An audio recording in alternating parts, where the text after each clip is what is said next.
अस्सलाम वालेकुम नाज़रीन, आप देख रहे हैं उर्दू पॉइंट और मुझे कहते हैं तजम्मुल बुखारी। हमारे साथ मौजूद हैं साबिक सूबाई वज़ीर एजाज़ आलम अगस्टेन साहब। उनसे बात करते हैं और जानने की कोशिश करते हैं।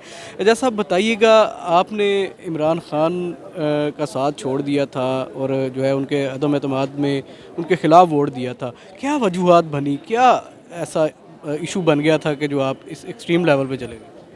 देखिए, सबसे पहली बात है, हमारा इख्तिलाफ परवेज़ लाई था उस वक्त भी, क्योंकि परवेज़ लाई ने जो हमारा रिलीजियस का एक मैंने रिलीजियस कंटेंट का जो है नोटिफिकेशन कराया था, जिसका ये था कि इस्लामिक जो हर बुक में जो है ना इस्लामिक स्टडी नहीं होनी चाहिए, क्रिश्चियंस की रायत होनी चाहिए। तो उसमें परवेज़ लाई साहब ने मुझे बुलाकर बड़े मेरे साथ जो एक कंसल्टिंग बिहेवियर किया था और मुझे असम्बली में भी उन्होंने बड़ी शटअप कॉल की थी।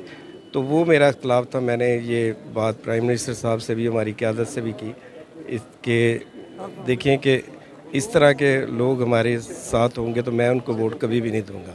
तो ये मैंने उनसे कहा था कि और कोई भी पीटीआई का कैंडिडेट होगा मैं उनको वोट दूंगा, लेकिन परवेज़ लाई को नहीं दूंगा। अच्छा, जैसे आप बता रहे हैं कि परवेज़ लाई साहब ने आपको बुला के आपके साथ नारवा सलूक किया, तो आला क़यादत से आपने रब्ता किया था, बिल्कुल सर। क्या रिस्पॉन्स था? वो उस वक्त आपको पता है कि पॉलिटिक्स में वोटों को गिना जाता है, जो किसी के इंसल्ट को नहीं गिना जाता। तो उनके वोट ज़्यादा थे और ज़रूरत भी थी परवेज़ लाई की, तो इस वजह से हम दब गए। अच्छा, ये बता दें कि जब मतलब अदम एतमाद में आप अपने ख़िलाफ़ वोट दिया, ऐवान से निकल गए, उसके बाद और अब तक की जो सूरत हाल है उसमें क्या फ़र्क देखते हैं? देखिए, मेरा तो बिल्कुल असूली इख्तिलाफ था और मैं आज भी उस पे कायम हूँ।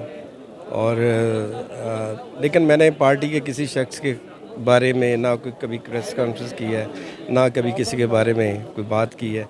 हमेशा ये बात कहता हूँ कि इमरान खान ने हमें इज़्ज़त दी थी, लेकिन ज़ाहिर बात है कि कुछ चीज़ें होती हैं। आप इंसान जो पॉलिटिक्स करता है इज़्ज़त नफ्स के लिए करता है, तो जब आपकी इज़्ज़त नफ्स ही ना रही तो फिर उस पॉलिटिक्स का फ़ायदा कोई नहीं होता। तो मुस्लिम लीग नून जॉइन करने का आपको कोई फ़ायदा हुआ? देखिए, बात बहुत दफ़ा फ़ायदे की नहीं होती। बहुत दफ़ा हम चूँकि पाकिस्तानी कल्चर में किसी को गिराने के लिए कोई भी हथकंडा इस्तेमाल किया जा सकता है। अच्छा, आप बड़े करीब रहे हैं इमरान खान के, तो जिस तरह उनके ऊपर इल्ज़ामात लगाए जाते हैं कि वो पुरतशद्दुद सियासत जो है वो उन्होंने की या लोगों को उभारा, वर्गलाया, तो ऐसा कुछ देखा आपने? देखिए, पहली बात ये है कि मैं समझता हूँ कि इमरान खान साहब की सबसे जो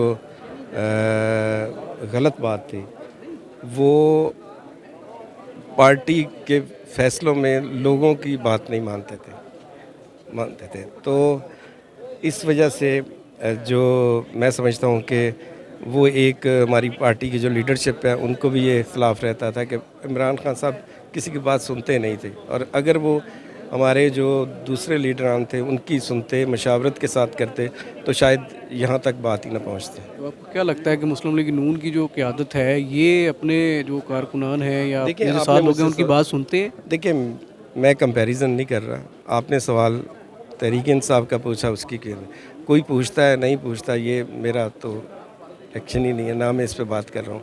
मैं तो जो आपने सवाल पूछा उसका जवाब दे रहा हूँ। नहीं, तो अभी अगर मैं दूसरा सवाल आपसे पूछ लूँ कि मुस्लिम लीग नून में आप काम कर रहे हैं, तो यहाँ की जो क़यादत है, इसका बिहेवियर अपने वर्कर्स के साथ कैसा है? देखिए, मेरा तो अभी इनके साथ नया मैंने पार्टी इनके साथ ज्वाइन की है, तो अभी तक तो मेरा कोई ऐसा अट्रैक्शन नहीं हुआ कि जिनके साथ अभी तो मैं इब्तदाई मराहल हैं। तो तहरीक इंसाफ के साथ तो मेरे 15 साल गुजरे थे, तो इस वजह से मुझे उनकी एक-एक चीज़ का पता था। अच्छा, मखसूस नशिस्तों पे जो तहरीक इंसाफ ने जो लोगों को मेंबर असम्बली बनाया था, उनमें एक उज़्मा कारदार थी और एक आप थे। तो उज़्मा कारदार को तो मुस्लिम लीग नून ने मेंबर असम्बली बना दिया, लेकिन आपकी बारी क्यों ना आ सकी? मेरी भी आ गई है। हाँ जी, मेरा भी नाम आ चुका है, तो इंशाल्लाह मैं भी अगले हफ्ते तक जॉइन करूँगा। तो कोई वज़ारत भी मुतवक्को है? ये लेकिन सबसे पहले तो आप अंदर घुसें, तो उसके बाद ही फिर अगली कोशिश होती है। अच्छा, ये बता दें कि आइंदा हालात में इमरान खान की जो सियासत है या उनका जो अपनी शख्सियत है, कहाँ पे देख रहे हैं? वो बाहर आ पाएँगे? उनकी मुश्किलात जो हैं वो कम हो पाएँगी? देखिए, अभी तो नहीं लगता, क्योंकि अभी तक अपना जो रोड मैप है उसको चेंज करना पड़ेगा, तभी जाकर देखिए जो पाकिस्तान की पॉलिटिक्स में जो हकीकतें हैं उनको आपको ज़हन में रखना चाहिए कि ये हकीकत है और उसको मानना चाहिए।